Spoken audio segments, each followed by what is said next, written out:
Thanks for listening in. Close by, drop on in. For refreshments here for you, say hello. And as always, be sure to thank the folks here for sponsoring Thank you. weekly edition. This is the this past Friday night, the Lobos hosted the Ballinger Bearcats at Chesley Field and completed their perfect regular season, winning 61-7 over the playoff-bound Bearcats. But welcome to the show again. Glad you're here. Glad to be in the playoffs. Congratulations on another huge win this past week. Talk a little bit about what your coaching staff saw in that win over Ballinger last week. Well, we're very pleased. We stayed healthy. That was the number one priority. I think in the big picture, this game really didn't mean a whole lot other than staying undefeated. But more than anything, we needed to stay healthy to be ready for this upcoming game in bi-district. But we got the big win. We stayed healthy. And I feel like we got better.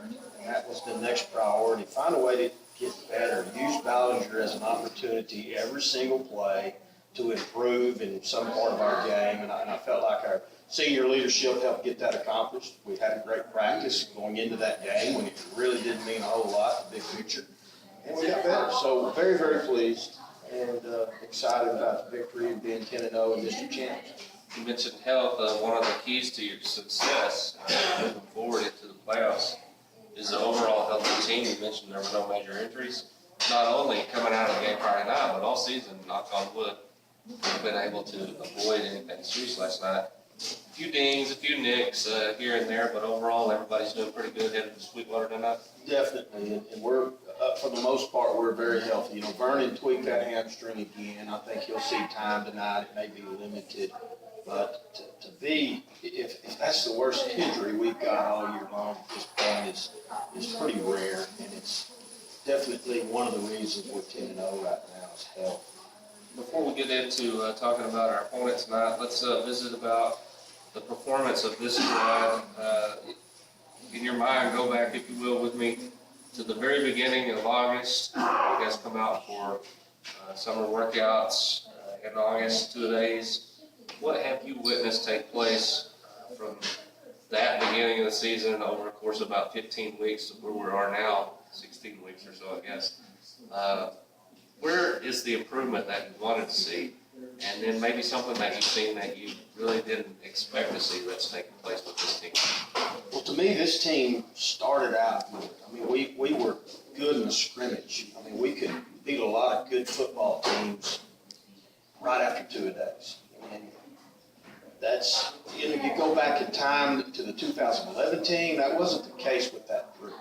And part of it is just new faces that we had that year, playing different positions. But this year, we started out the year pretty darn good. We had 2 linemen that we were kind of training. Jed Vaughn was one of them, hadn't even played in our system. And Oscar Rodriguez. We had a quarterback that had not played quarterback since he was on the JV level. But we had some very experienced running backs, very experienced linebackers on the defensive end, a very experienced secondary. We didn't have to coach a lot of defense, at the beginning of the year.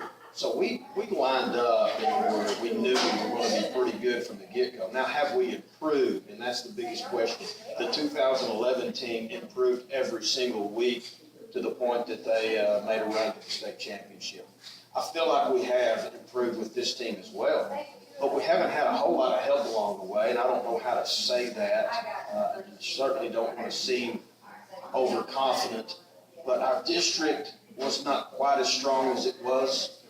I don't know that we were pushed. We certainly had times we were not pushed in the fourth quarter. I don't know if our kids are in great shape right now. I feel like we got better every game for 2 quarters, but coming out that second half and having to play when you're behind, we haven't seen that yet, and I don't know how this particular team will respond. I think I know, but we haven't seen it. So those are some of my worries. I do feel like we've gotten better, but I don't know that we're in great playoff shape yet, and that is definitely one of my fears. Well, coming into the fall, and you kind of got into this already just a little bit, but a lot of folks were still kind of wondering after last season ending the way it did, You know, is this Lobo team, is it going to have the opportunity to make a push for a state championship run? Not a lot of hype entering the year for the most part. Of course, that's changed over the course of the last 11 weeks. But as far as your coaching staff is concerned, and I know you guys don't really put a lot of stock in this. I know you guys don't put a lot of stock into, seeing their name in the paper or anything like that, and that's all great. But how much has it been to you, on the flip side of that thought, is you have a group of seniors and even a few juniors that play significant roles in that last push to the state title game. How big has that been for those new faces that you mentioned coming in? Well, it's huge. And again, it's hard to coach leadership. We've got probably as good a group of senior leaders that we've ever had. Comparable to 2011, I shouldn't say ever, but they're very comparable to some of those teams that make very deep runs. And it's not a problem that I've had to worry about at all. I know that our seniors are going to lead correctly, and it's huge. And where that becomes big is in those big games. I know when something goes wrong, and what's great about football is there's going to be some obstacles. There's going to be a referee that throws that 15-yard penalty after you just scored a touchdown that may or may not have happened. There's going to be a time when the offense hits a big one against our defense and got lucky on a pass or whatever, or maybe they just melted us down to the end zone. And how our kids react to those situations is the difference between winning games and the playoffs. And that 2011 team, the 2006 team, the 2002 team, they all could handle those situations. And it goes way above coaching. We can throw some things out there at our kids and say, hey, execute it. But mentally, to be able to get through some type of obstacle that happened in a game, a dilemma, and be able to get through that without, you've seen the controversy that some teams have, and the kids griping at each other in the huddle when something bad happened. To be able to do that is definitely important. And I think we have those type of leaders on this particular football team to win that big one. And that's something you can't coach.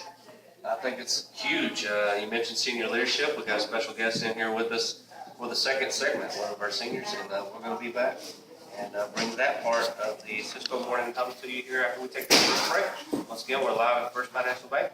Be sure to stop by if you have a chance. And if you can, say hello. You're listening to the Cisco Morning Huddle on 97.7 KTX. Back in 1 minute. It's the Cisco Morning Huddle. Second segment, and we got a special guest in with us. How is it that English class is always what everybody's getting out of? Everybody's got English. What is it, fourth period? Third period.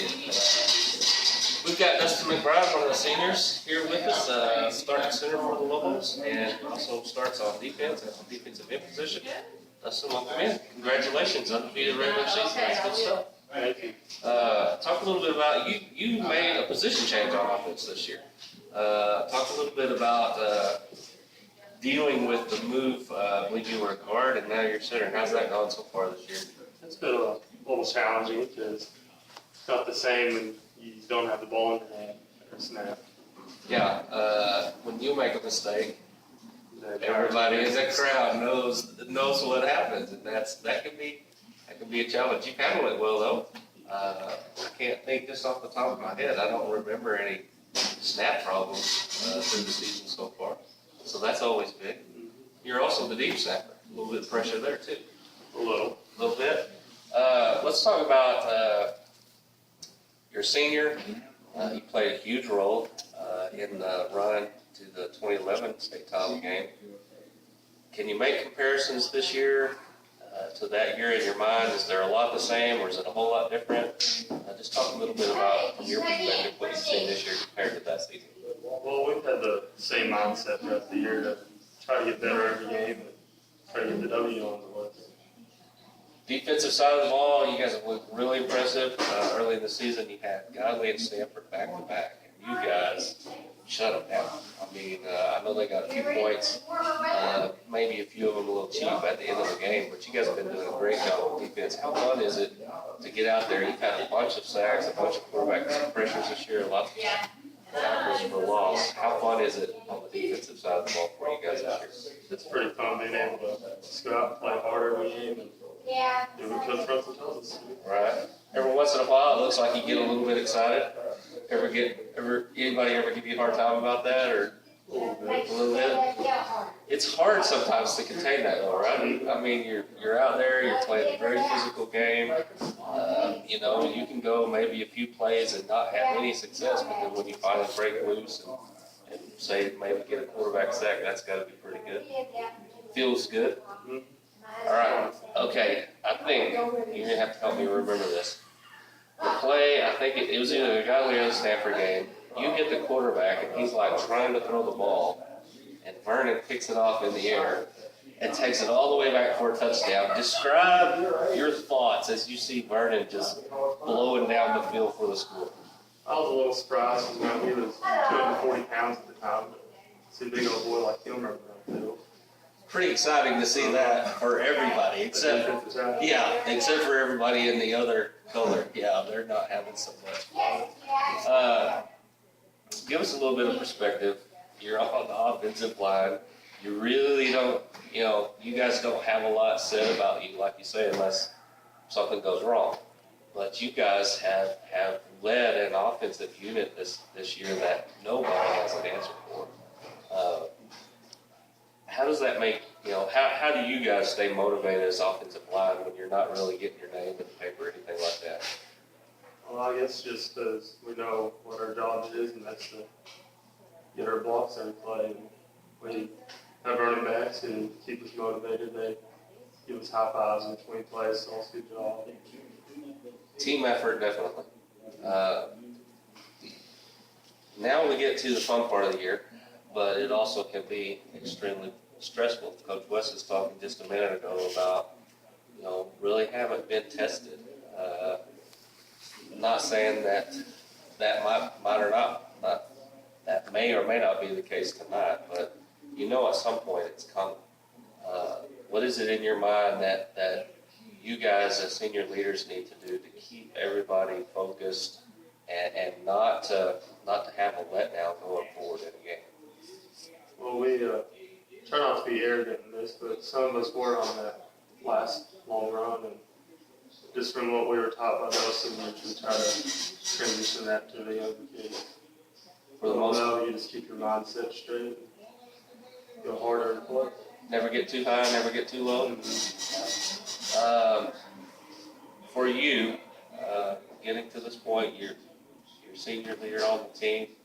At some point, in the next 6 weeks, this is all going to come to an end. Whether it's in the state championship game or before that. Of course, we all certainly want to get back to Cowboy Stadium and win that thing. But if it ends before then, or let's say we go and we do that and we don't win, or let's say we go, we do, and we win. What is it overall that you're going to take away from your 4 years here at Cisco High School playing football? It's an honor to be in the program that Coach West has for us,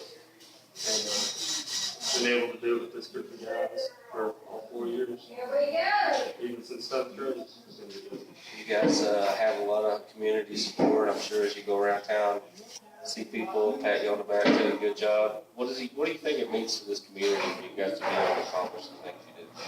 It means a lot to them to be proud for the young kids in the community, I guess. Because they got to do it at one point, now they're seeing us do it every day.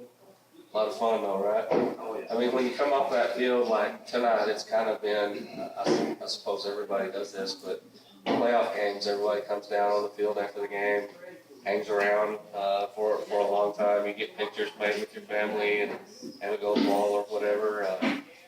Pretty exciting for you too to see that take place. Yeah. It's fun. Can't wait for Mom and maybe to come out of the crowd and be down there with you. A little bit. All right. Hopefully we can do it for 6 more weeks. All right. Dustin, we appreciate you being here with us, and be sure to thank your English teacher for letting you off. I appreciate it. Once again, Dustin McBride, senior center, starting center, and defensive end for your Big Town Locals. We're going to take our second break. You're listening once again to the Cisco Morning Huddle on KTX 97.7. Back in 2 minutes.